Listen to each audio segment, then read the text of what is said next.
you know, Hartmut, I was on a panel with him a couple of years ago, I guess, and he was talking about his latest project since the whole resonance thing. And he said the idea that he's really delving into is social energy, you know, and I guess maybe it's, I don't know, linked to ideas like collective effervescence. I'm not sure. I mean, he gave some outlines to the project. It seemed to be in an early phase. Have you talked to him about that?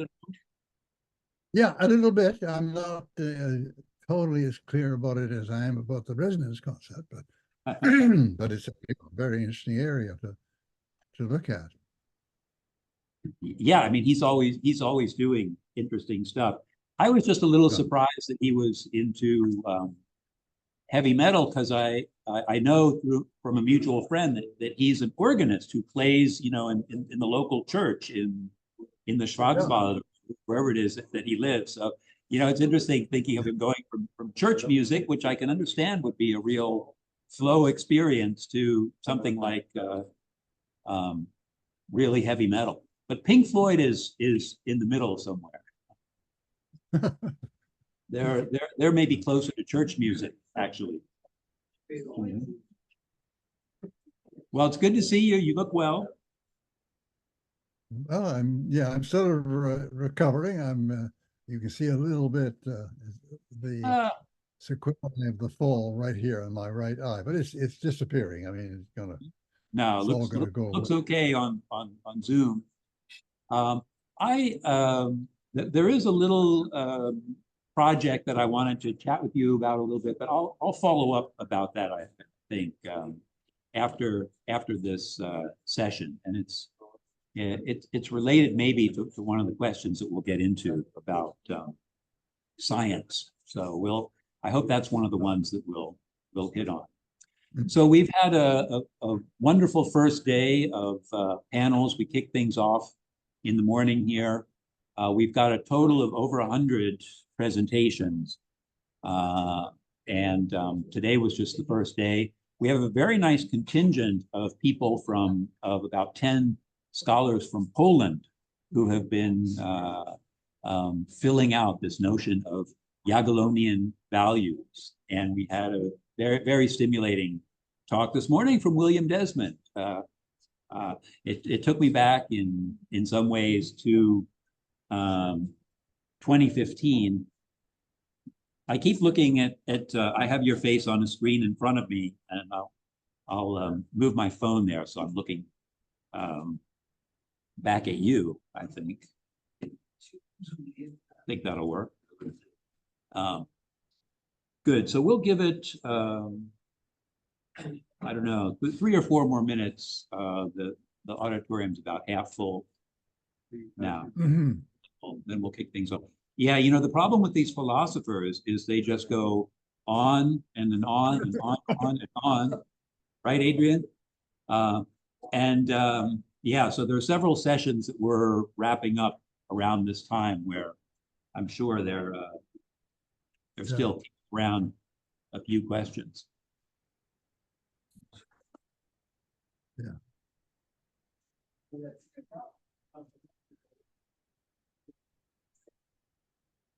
So it's I think today was the hottest day of the week, but do you go by Celsius up there in Canada?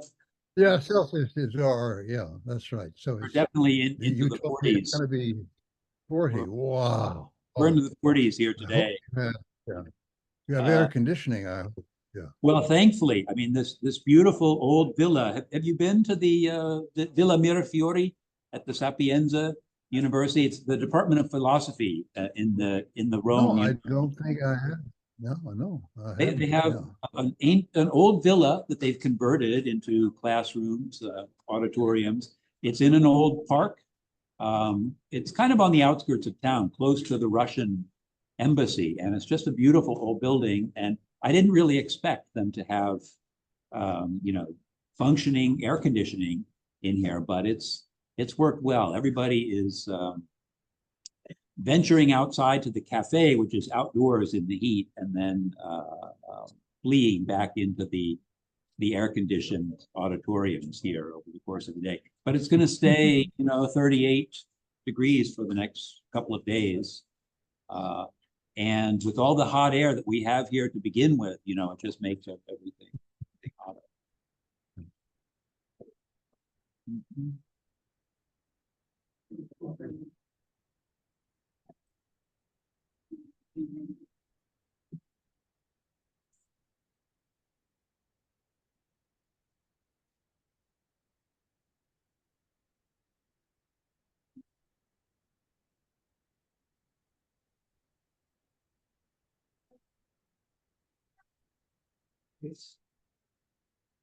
When we started at 9 in the morning, I realized that I hadn't checked the Italian protocol. So I didn't know if 9 meant 9:10, 9:15, 9:25. We had scheduled things fairly tightly, so we had to compress the early part of the program today. But we'll be prepared tomorrow.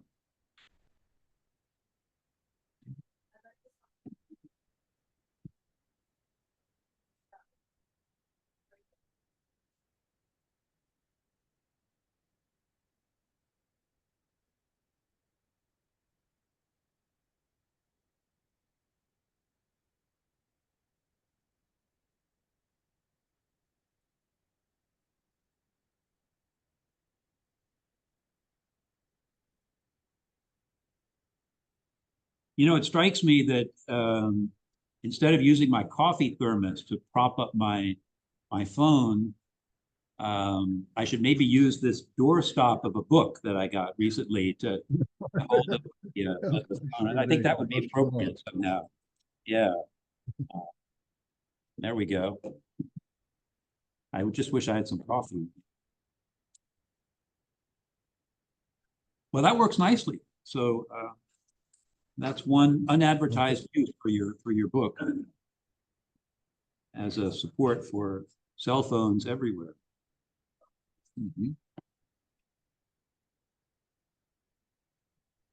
All right, we have just a few more people filing in, and then I think we'll kick things off.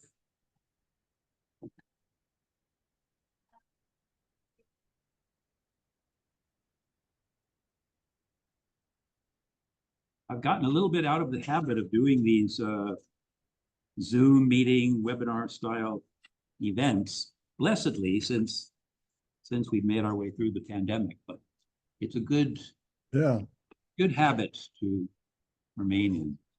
Mm-hmm. Okay, Doctor Who, are there any stragglers out there, or should we kick things off?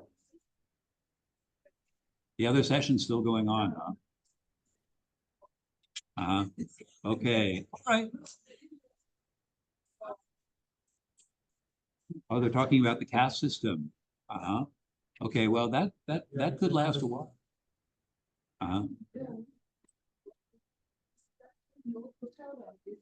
Yeah, tell them, but we'll go ahead and get things rolling. So,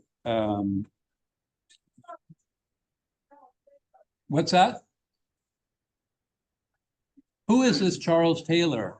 Oh, I see that our friend Thomas Halik just joined us. Oh, give you my best regards. Yes. We'll do. Yeah. Mm-hmm. I have to confess that your name has already come up once or twice today. When you get so many philosophers together from different traditions, it's increasingly likely that even someone like yourself is likely to come up in discussion. But no, it's once I looked at the book, I realized that there really are a lot of nice intersections with the theme today. Hi, Thomas. All right. Well, folks, let's go ahead and begin and hope that the debating philosophers who remain in the building won't be too disruptive when they come in at the back. So for those of you who don't know me, I'm Bill Barbieri from the Catholic University of America in Washington, D.C. Also the board chair for the Council for Research in Values and Philosophy. Some of you heard me kick off the event this morning, and we're very pleased to bring you this event to cap off our first day. And we're very grateful to our speaker for joining us from such a distance.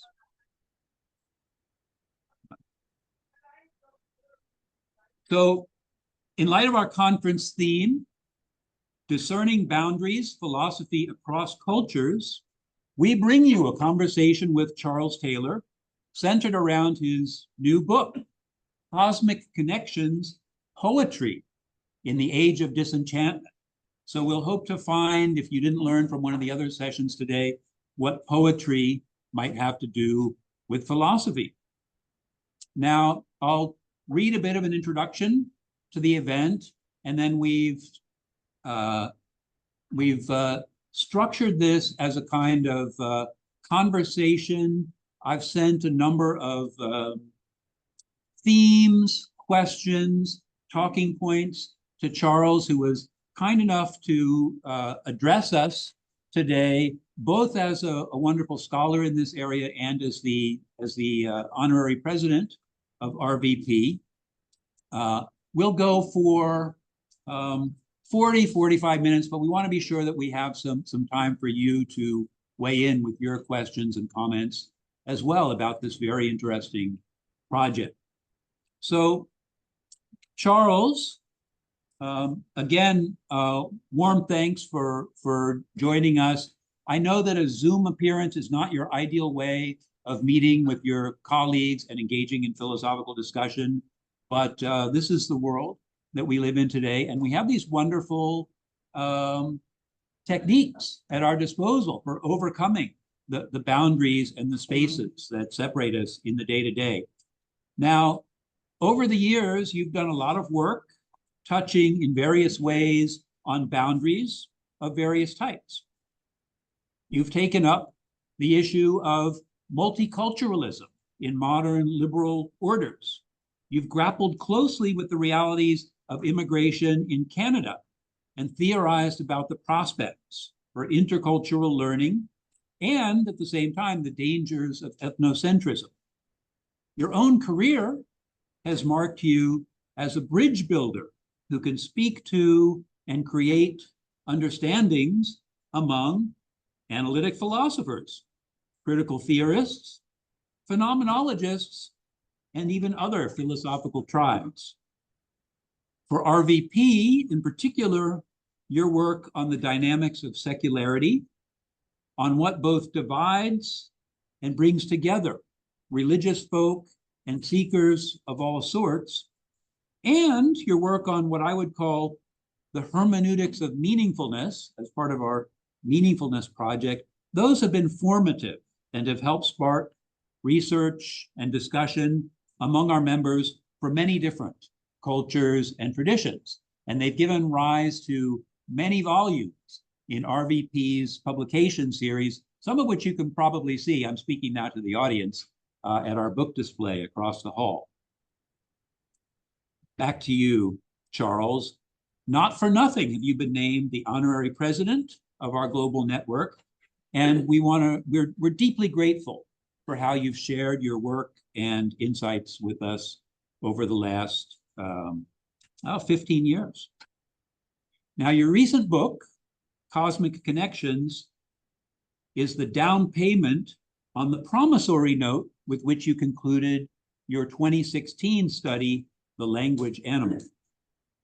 In that book, you took to task a view of language, which you called the HLC view after its progenitors Hobbes, Locke, and Condillac, a view that sees language as a tool, a mode for encoding and designating reality, lending itself especially well to the enterprise of quantifying and controlling, for human purposes, the material world, nature. You defended instead, in that book, an account rooted in the thought of Hamann, Herder, and Humboldt, Wilhelm von Humboldt, the HHH view, which emphasizes the constitutive quality of language, how it is both embodied and essentially social in character and enables us to grasp meaning, meaningfulness, and to transform ourselves. Now, in the new book, you continue this analysis through a study of how the rise of Romanticism in 1790s Germany leveraged the HHH dimension of language through the efforts of poets and philosophers, we should say, to establish through their work connections to nature that might assuage the rising sense of alienation between humans and some sort of cosmic order at the time, the ongoing disenchantment of the world. Poetry becomes a way of creatively engaging the natural world while also transforming the self. Here's how you put it on pages 86 and 87 of the new book, and I quote, "The Romantic poets I've been talking about reacted to the fading of solidly accepted metaphysico-moral cosmic orders with a sense of loss. They sought to recover contact with a deeper order in things. In this, they were inspired by the earlier notions of order, but were aware that they couldn't recover them through a clear theoretical vision, through philosophy, I guess. Their response was to attempt to recover contact through symbols, which offered translations, you develop that term, of this deeper order. But the orders to which they felt reconnected were in the nature of things defined in fragmentary and incomplete fashion, accessed as they were through the constitutive semantic logic of the symbol." Now you go on and develop the use of symbolic language. The book goes on to trace these various efforts at connection, or sometimes you use parentheses to say reconnection, through individual romantic and post-romantic and even post-symbolist poets. In the book, chapters are included on Hölderlin and Novalis, Shelley and Keats, Hopkins, Rilke, Baudelaire, Mallarmé, and the other French symbolists, and finally the modernists, T.S. Eliot and Czeslaw Milosz. The book ends with reflections on, number one, whether humanity may, as a whole, be understood to be on a course of ethical growth, and number two, on the concept of an interspace, what you call an interspace as a kind of in-between epistemic locus in which attempts to connect to higher things find themselves more or less comfortably in our age. All right, that's my sketch of the project. Is that about right? Is there something you'd like to add at this point? Oh, yeah, it was very good. Thank you. Thanks very much for inviting me here, and thanks for making such a great summary of the book. Yes, but I think that another way of putting the continuity is that my belief, which I haven't proved here, but I've just offered certain considerations in favor of it, is that human beings have always sought some kind of deep, emotionally felt contact with the cosmos, and that we know what this was like in the Renaissance and after with their conceptions of cosmic order. But these became not believable anymore in an age of science. I mean, the cosmos mutated into what Newton discovered for us, as against what the traditional great chain of being was. But the need for some kind of connection, in my view, remains. So what the great Romantic poets did was they invoked the experience, very powerful experience of living in a cosmic order, but stopped short of claiming that that's the way things really were in themselves, right? And that's what I call the interspace that is we're stopped short of saying what really is out there independently of human beings, but creates this very powerful invocation, the experience of living in a cosmic order. And so the writers I'm writing about are all illustrate that. And even the greater complexity that from the romantics to the present to the 21st century, you get further changes in what it means to invoke the cosmic order. So it's something that's continuously in movement and change, but the function of creating this felt connection is still something we aspire to. That's a basic thesis, and it will be in the future and be in forms that we don't yet foresee. So the urge to connect is a constant of human experience then, and it's a kind of, in some places you use the term metabiological aspect of human makeup. Yeah. I mean, connect, let's go back to the, Renaissance type notions of cosmic order. There was both a sense of deep meaning in grasping this, and a sense that this as it were displayed for us what the moral order, what morality was all about, what human values were, right? These two things together is something which you're very moved to discover, and it also is something that tells you has normative value for you. It tells you what it is to live a human life.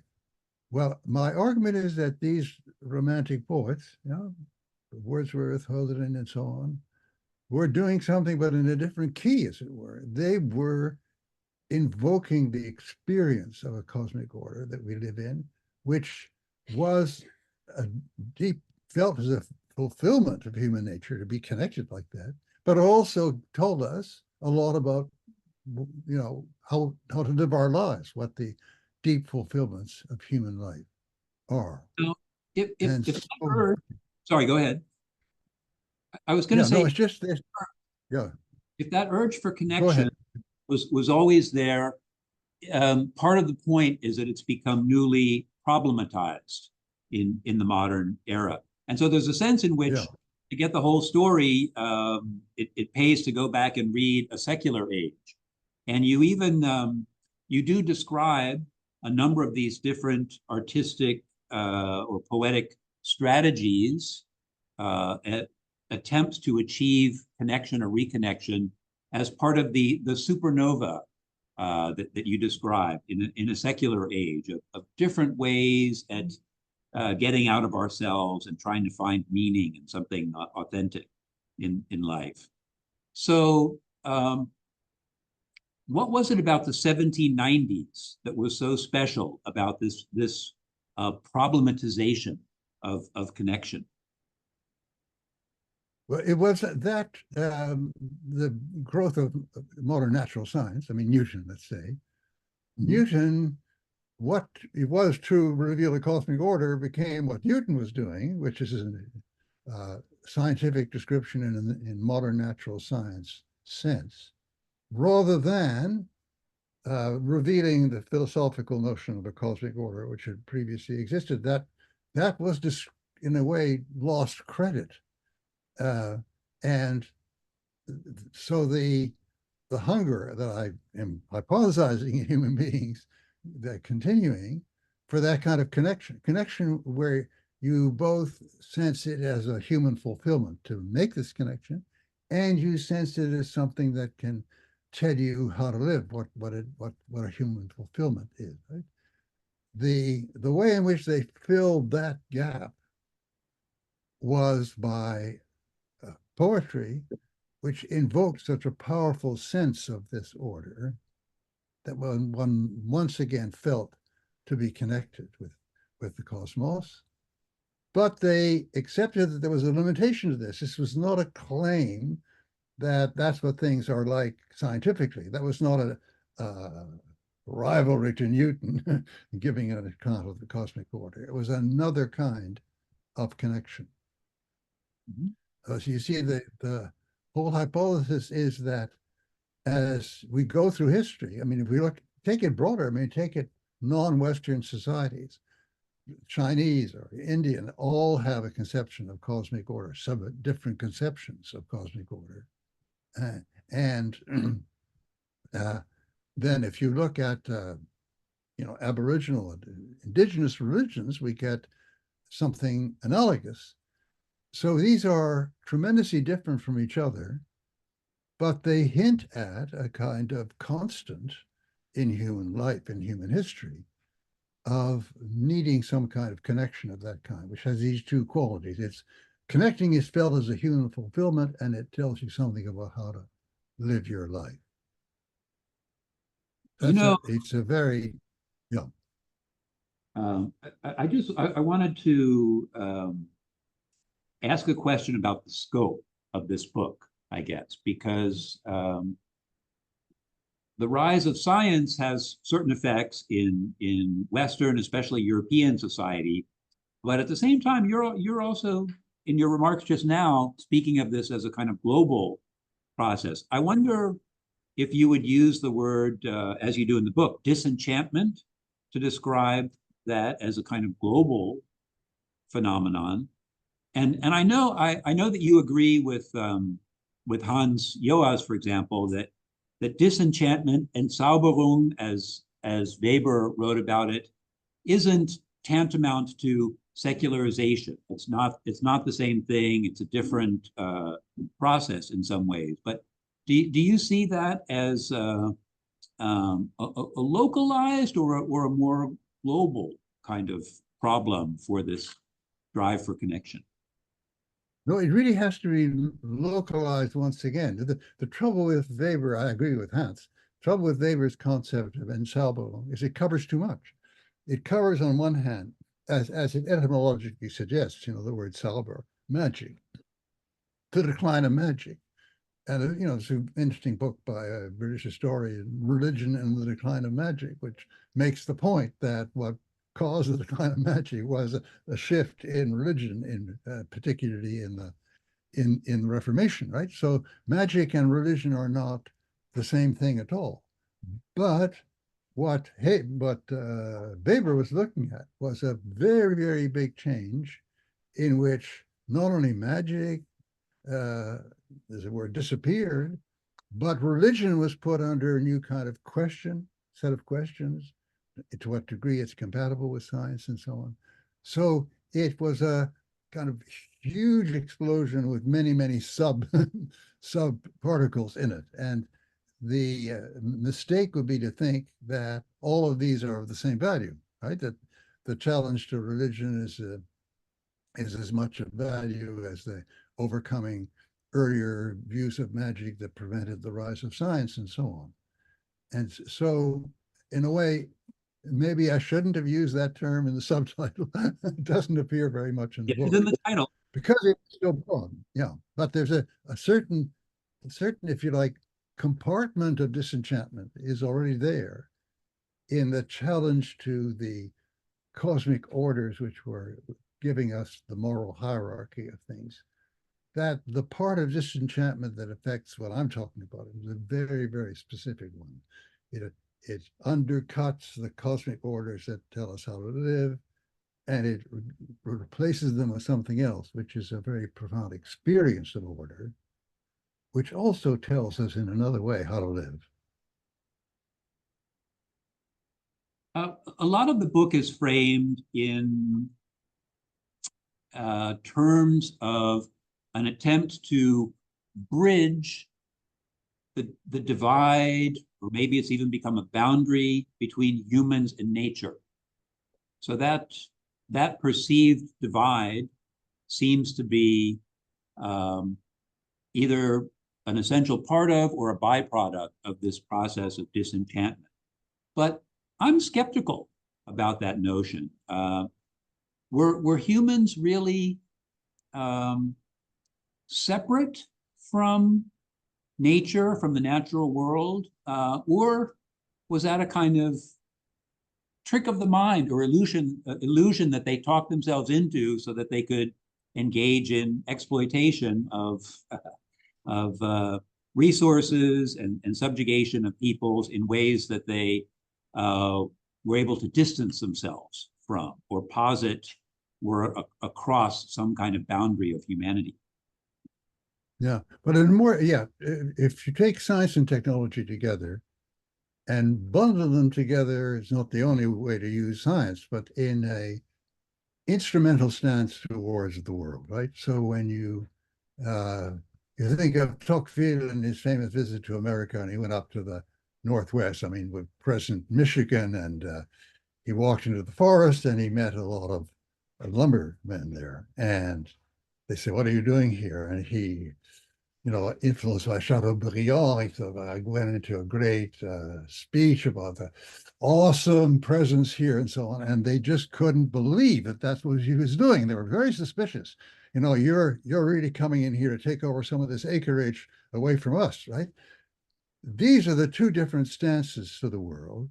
And the development of science and technology together has immensely strengthened that second stance, right? And it's that second stance which needs to be overcome by this kind of sense of connection, which people do overcome by this kind of sense of connection. But that's interesting because it's not simply a reassertion of the earlier view. It's another way of making a similar connection. But we can get into, I mean, even back in the 1830s, right? Back in the 1830s, the kind of stance towards the world was already developing, where people could find it completely incomprehensible what Tocqueville was seeking in the world, which was something like this kind of connection. Mm-hmm. Wow. I wonder what you think. I suggested to you that I have a kind of ecological reading of this book. But I think that if you read it in that way, it's a book that can provide support for acknowledging that we are and always have been dependent in many ways on the natural world, on other species, on the very microorganisms that make up a significant part of our body, and that the idea that we have been separate from nature is to some extent an illusion, a profitable illusion. Let me read one of the questions that I put to you. One question about the book is the matter of how natural science can promote reconnection,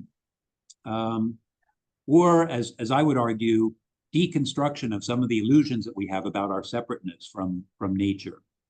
The book seems to present science as a kind of a bad guy accomplice to the instrumentalizing, designative HLC language approach. But then we get Alexander von Humboldt, the other Humboldt, who gives science a bit of enigmatic mystique and poetic cachet. You say about him, or in connection with him, the discoveries of science can also inspire a new sense of beauty and awe in the universe.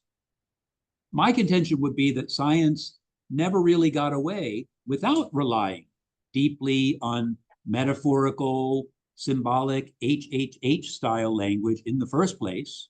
I remember Langdon Gilkey making this point about how you can't really do science without metaphor, without symbolic language.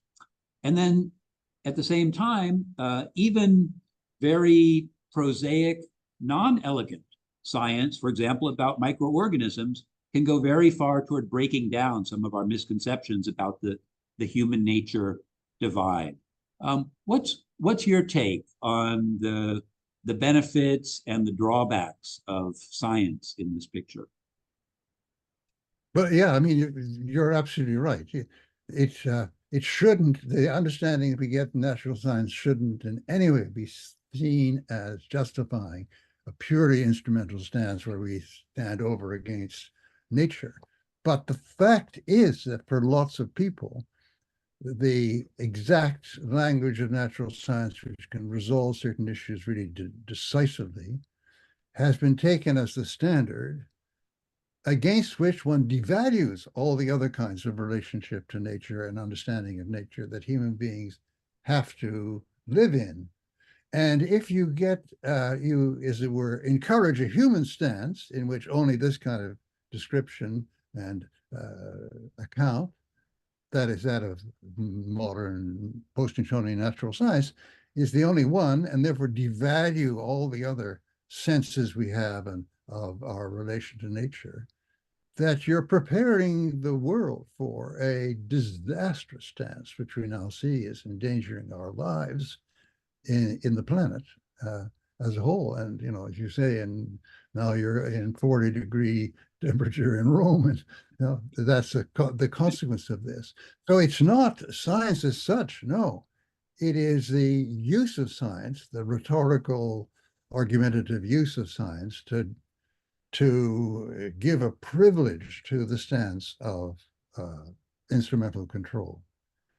And that is a very, very powerful thing. And a lot of people, who read this book, I know fellow philosophers read this book and say, oh, so there goes Taylor again, all this moonshine about our deep relation to nature is going to be made compatible with the scientific stance, right? Uh-huh. Well, let me ask you this question then. You mentioned that for the Romantics, philosophy and poetry couldn't do quite the same things. For example, as you said, poetry could not quite aspire to the clarity and finality of philosophy, but of course it could do other things. So you have these two modes, Philosophie and Dichtung. Are they? How separate are they in your view? No, I mean they yeah. I didn't mean to separate them. Then I think the emphasis in that sentence is aspiration. That philosophy has an aspiration to arrive at, which it never succeeds in doing. I agree, in very many areas, but to arrive at a kind of finality where it's absolutely clear that on one hand we have this, on the other hand we have that, and this is something that the kind of poetic invocation doesn't aspire to. It doesn't make sense to see it aspiring to that. But so the aspiration is different. I think what this all brings about is a situation in which some of the most important questions that philosophical aspiration can't be fulfilled. I mean, when you talk about what's the meaning of human life, what are the really important goals that define human beings, and you have Aristotle's, squaring off against Kant and so on. My deeper intuitions incline me to the Aristotelian view, and not everything in morals and ethics can be reduced to certain clear rules.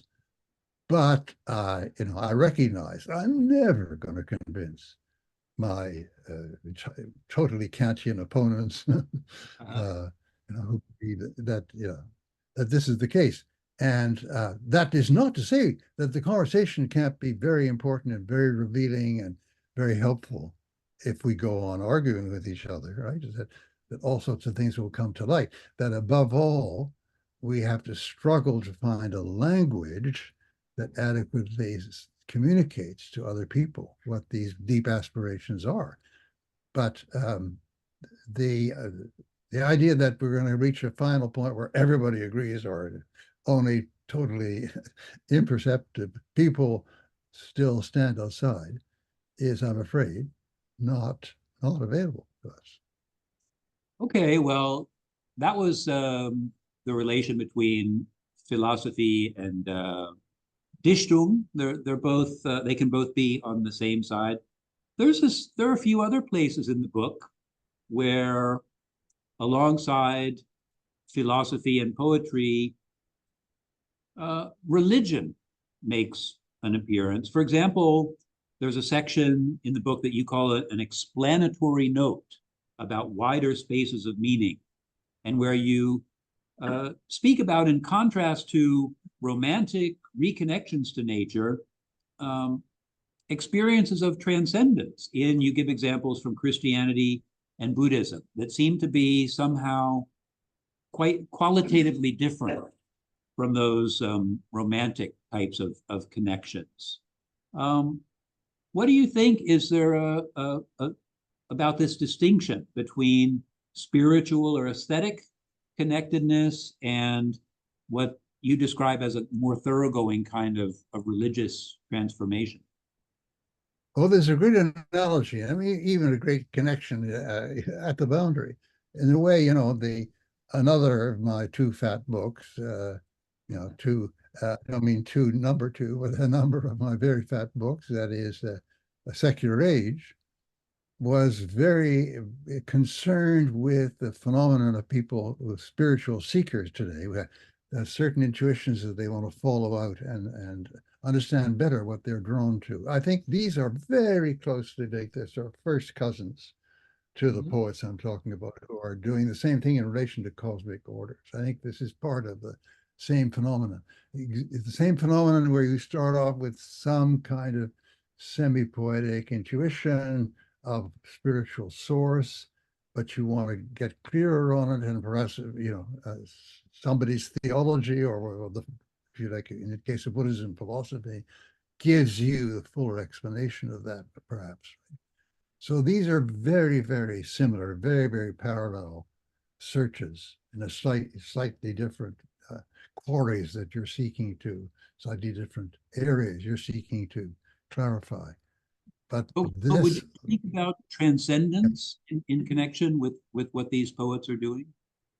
What about for somebody like you say, transcendence is a very, very slippery word. Yeah. So it, in a certain sense, transcends our ordinary consciousness, particularly if we're in that kind of stance of control. But in another sense, when we start talking about the Christian religion or even Buddhism, you get a real sense of transcendence beyond the whole sphere of ordinary life. I mean, beyond for Buddhism, beyond the world as we understand it around us, there's something very deeper, which is really a kind of emptiness. But the emptiness is full of compassion, of karuna, right? So that kind of transcendence of the world as a whole is another kind of transcendence. It's very important to clarify what you're transcending.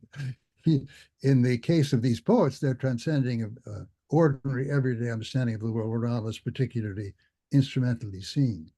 In the case of someone following out a Christian or a Buddhist search to get clear on what inspires him or her, it's really transcending of the whole. You do suggest that these forms of transformation that can be achieved either aesthetically or perhaps through religious means as well carry with them ecological consequences. It was just a remark you made in passing, but I wonder if you can elaborate a little bit about what the ecological consequences are of overcoming this mode of shutting ourselves off from and instrumentalizing the natural world.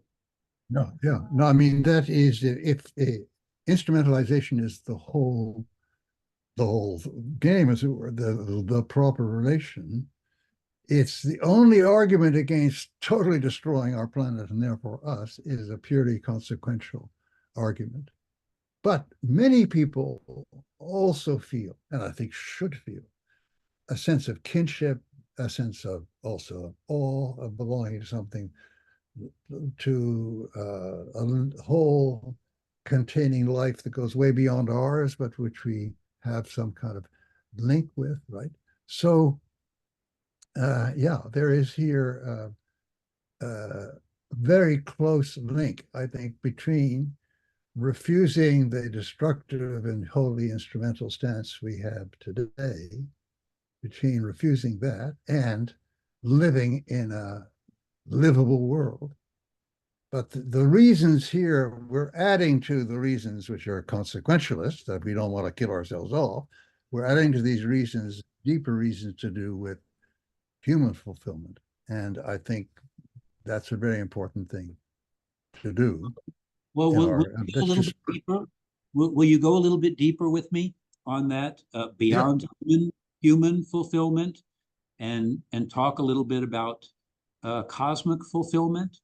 One of the interesting strands in your argument is that humans, through connection, through their use of language and poetry, find that they can not only gain deeper insight into themselves and connect with the world, but that they can, in some ways, contribute to nature, or if you put it in spiritual terms, this is a big theme, for example, for Pope Francis, that they have a part in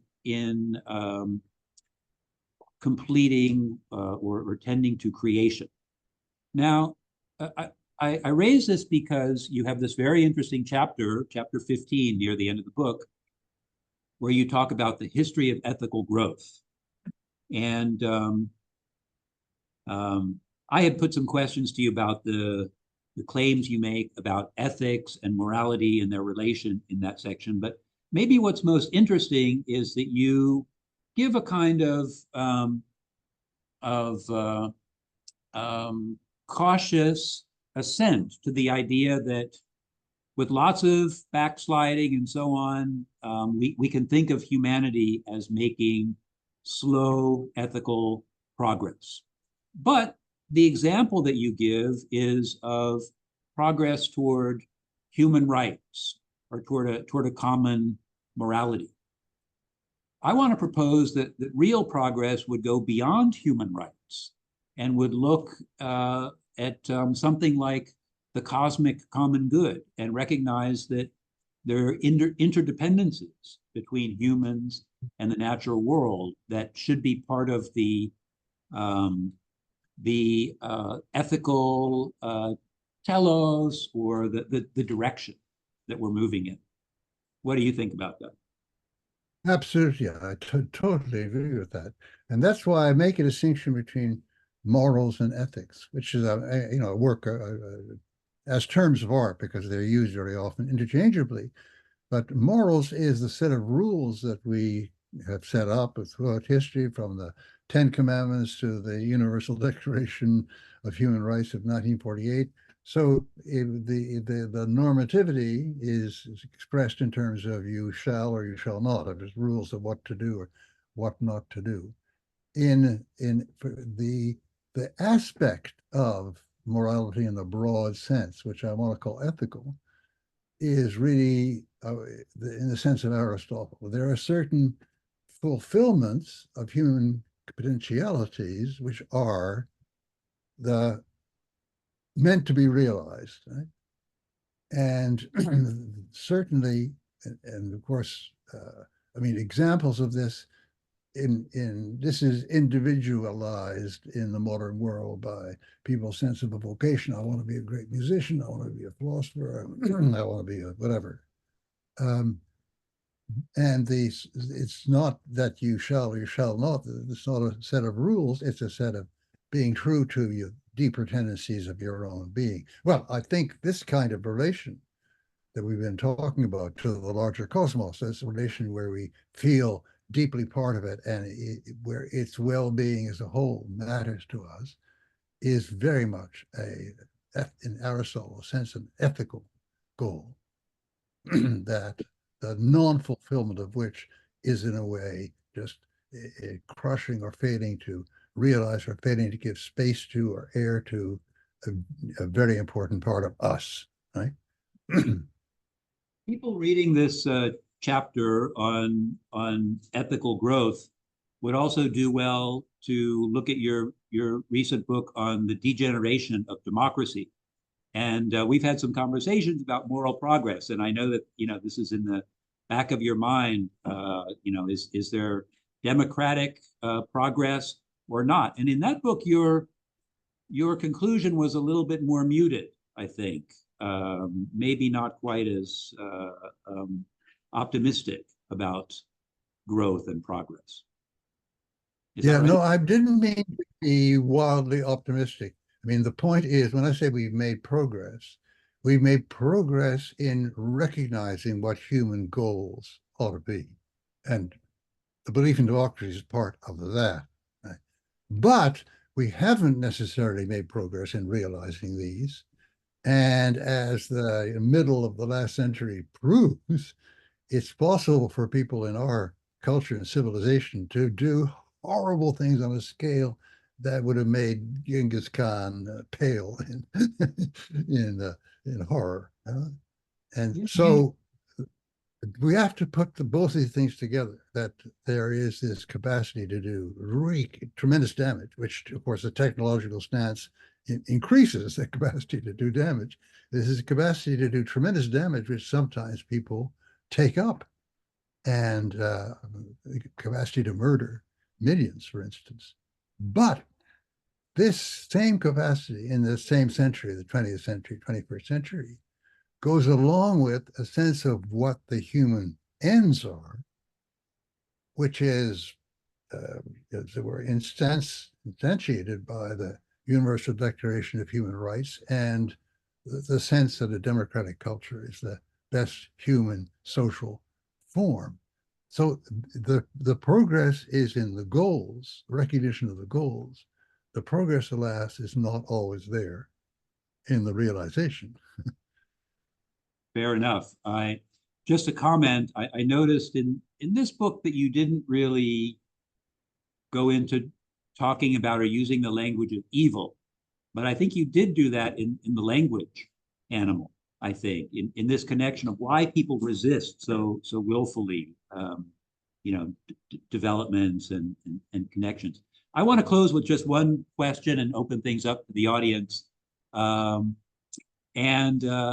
what I wanted to bring up was forests, because you talk about the importance of forests for the romantic poets and for attempts to connect to a primordial time when humans came from forests. But my point was that forests are still there, and if you read something like Richard Powers' The Overstory, you know that in a sense the real history is about not just humans, but the more than human vegetal life that surrounds us. Any thoughts? Any further thoughts about forests? Yeah, because that I'm sure that the authors of this kind of book are about forests have very much the same intuitions that I have, and I think you have.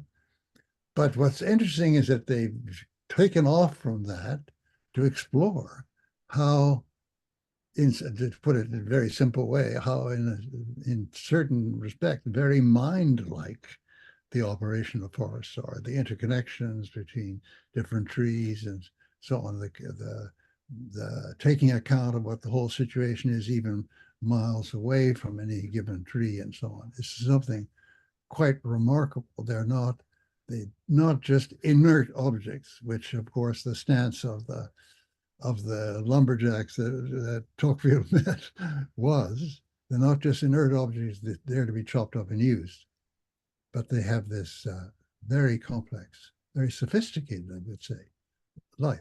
I think that I shall never see a poem as lovely as a tree. Is that how it goes? I don't know if that's right or not. Thank you very much, Charles, for this conversation. Thank you. And I do want to open things up. We have another 10 to 15 minutes or so before they boot us out of here.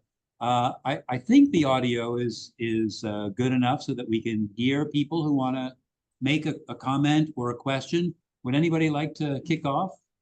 John? Thank you very much for that. Can you hear okay, Charles? Go ahead. Well, I would to you to relay it because it doesn't come through. Go ahead. Thank you very much for that stimulating account of that book. I'll have to go and get it now to read it. Now, I have a question in relation to this notion of the hankering after a cosmic order. It just seemed to me to be a bit impersonal and abstract. I mean, is that what we're actually after? It seems to me that possibly what we're after is a relationship with the transcending being. So I'm thinking of Augustine's soliloquies and his book on the blessed life, the Vita Beata. The search that goes on with people like Augustine, we can think of some of the church fathers, but as well, and yes, they have a kind of belief in God, but it's more than just a sort of search for a cosmic order. It's about a personal relationship with that transcendent being. So it seems to me we've kind of gone backwards in our longer looking for. I mean, it's because the world is give them a kind of, Okay. like God. Mhm. Okay. So just to rephrase the question, it was, is the talk in the book about the drive that humans have to connect with cosmic order too impersonal a way of describing this basic feature of humanity, as opposed to a drive for connection with the transcendent being? And the example was brought of Augustine's description of his yearning. So thoughts about that? Yeah, I mean, it's obviously very, very different. I was making an analogy between seekers and people who were looking for this kind of connection, because in both cases they involve a beginning intuition, which is very fuzzy, and then you're struggling to give a sense of what it's an intuition about or for, and so on. So there's a certain analogy, but there's tremendous difference between what you're trying to connect with in one case and in the other. Absolutely. Okay. Floor is still open. Yes. For the contribution of humanity, we said that science itself is not a wonderful problem, but the use of time, people manipulate time to moderate the suffer. And you raise a number of issues in relation to environmentalism.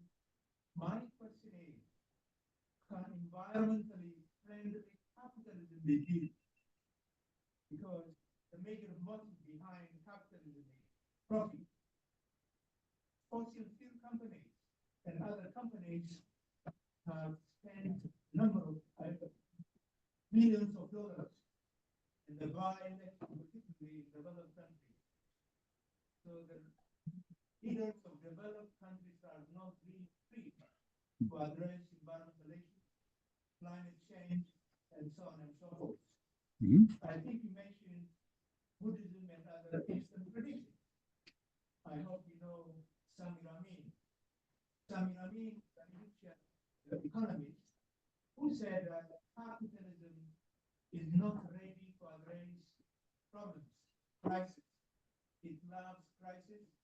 What it wants to do is just reform crisis instead of solving crisis, because it cannot live without crisis. So I need the perspective of this. Okay. So again, just are you getting in trouble over there? Yeah, I mean, I didn't realize it was going to go on quite this long, and So I'm we'll in, wrap things up on the hour. So the question was, you mentioned that it's not science or technology themselves that are the cause of the problem, but their use. The question was, can there be something like an environmentally friendly capitalism applying science and technology, or is capitalism essentially difficult to square with this hope for reconnection? Yeah. Well, I mean, capitalism is something which can be lived in all sorts of contexts, and you know, they have it in China, they have it in the United States, but present day U.S. capitalism, particularly vehicled through the absolutely shockingly irresponsible Republican Party under Trump, which proposes seriously to cancel all the efforts to join the fight against global warming, so that America would suddenly in 2024 desert completely this cause. I think I'm so shocked by that. If that is the best expression of capitalism, but it isn't, then God save us in the world. Mm-hmm. Mm-hmm. Okay, Good. I can gather just a few more questions and then we'll wrap things up. I'll take three. Yes. To connect the table with one of the first monographies, there is the one on Hegel. On Hegel, which one?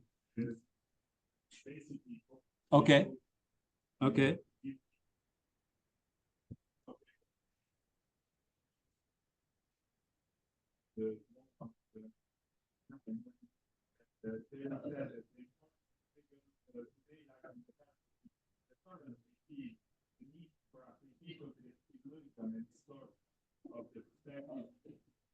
From the entire instrumental conception of man-nature, while at the same time puncturing the romantic counter-illusion they continually generate.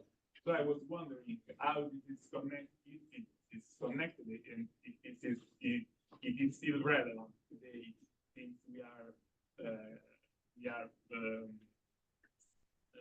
subjected to search for some cosmic match. Okay, I'm sorry I can't reread the quote again, but I'll put that in. Another one, going once. Okay. So the last question was about how this work connects to your very early books on Hegel, and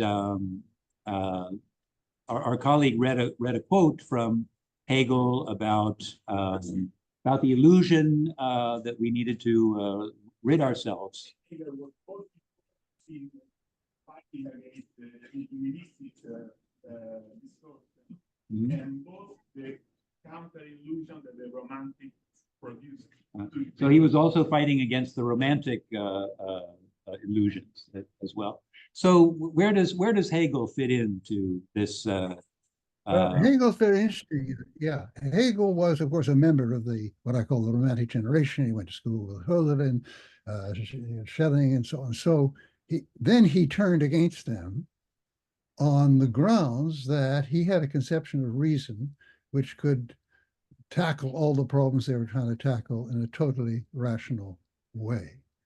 And now, in my book on Hegel, I explain that this is, to me, totally unconvincing. But Hegel was very, very interesting because he did come out of that Romantic generation and he did look at these deep issues and so on. But he has some interesting solutions to offer. But the idea that these are uniquely the ones that are fully rational, I could go into detail, but we haven't got time. This seems to me totally unfounded. Totally unfounded. All right.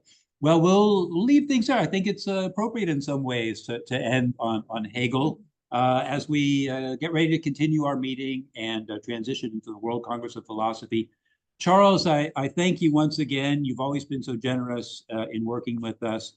I wish you gute Besserung, and we'll hope to catch you again on another occasion soon. Take care and all the best. I thank you very much. Thank you. Bye.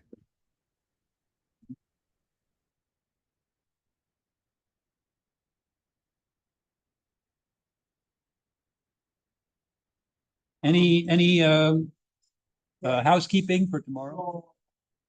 Tomorrow, let's keep